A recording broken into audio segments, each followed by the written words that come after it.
is cast as this good guy who's kept down by this evil woman, Annette Bening, who literally is just asking him to behave like an adult human being.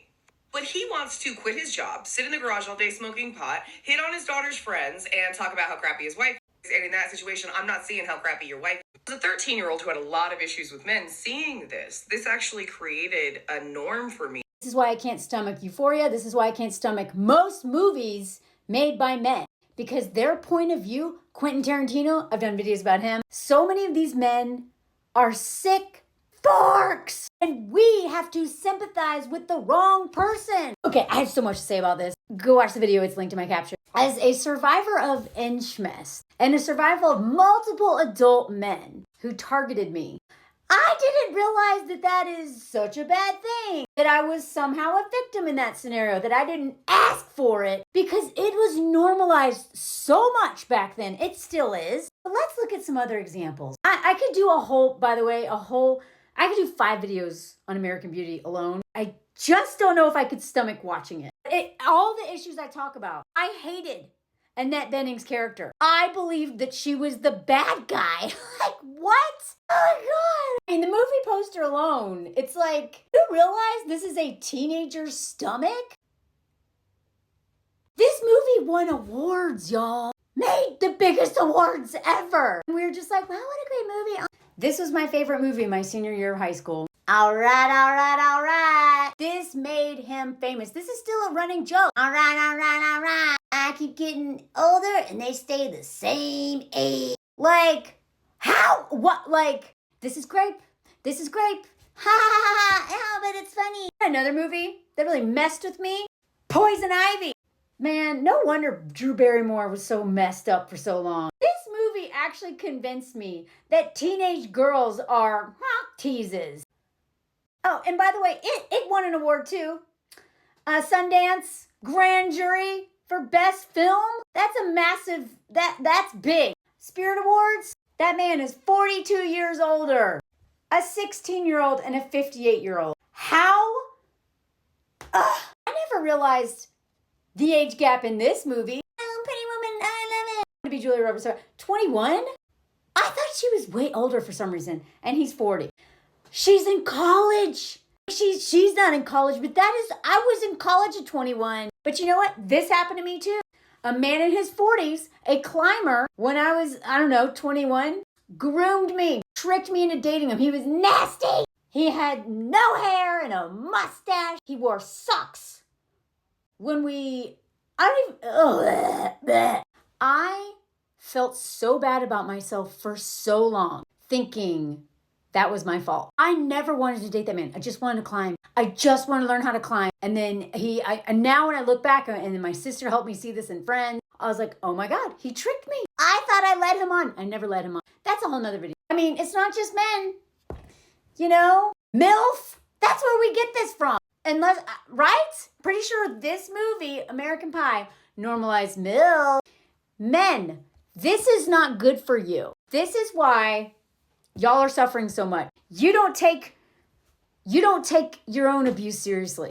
You're told that you want this. You're lucky. You see, I'm fighting for y'all too. You won't fight for yourselves because you're too busy hating me. I'll fight for you. Lost in Translation, you remember this one?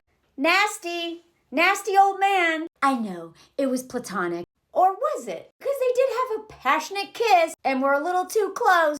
17-year-old. I don't believe that he was 34. He looked like way older. How about this? This was not too long ago. I still don't understand why this is okay.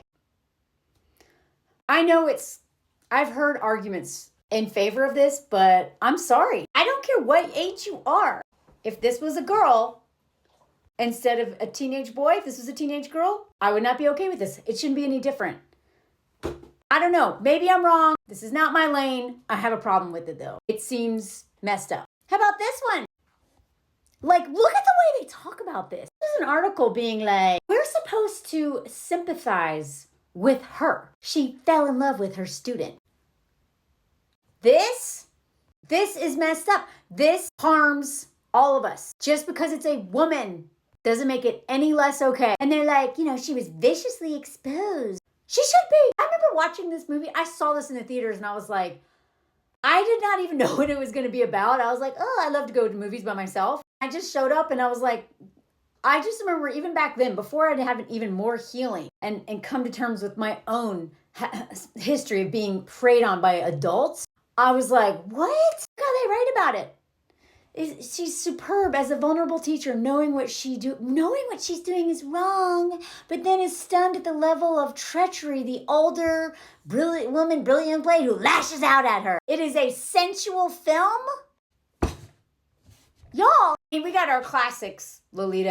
This one was always weird. Like, I remember it being told, I was told this is like Corky or something. You know, they're a bunch of weirdos. But I'm sorry, a 20-year-old, actually, I've read in other things he was 19. And an 80-year-old woman, how is this okay? We have this one, of course.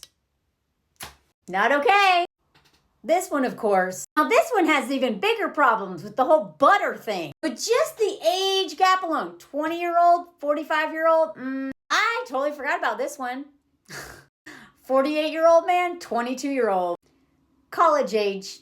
What in God's name is this? I've never seen this, thank God.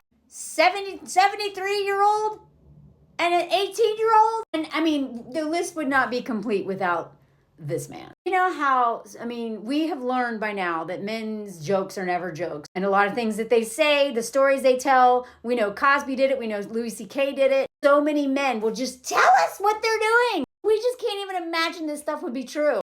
This movie alone convinces me that he is guilty of all the things he's been accused of. Look at the plot of this. A divorced New Yorker who's in a relationship with a high school girl. By the way, hello, Jerry Seinfeld. I haven't forgotten about you. Y'all know, right? He dated a teenager when he was at the height of his career. Anyway, a lot of men have dated. I still owe y'all a video on all the men who've dated teenagers. These are just fiction men. The real life ones are more scary.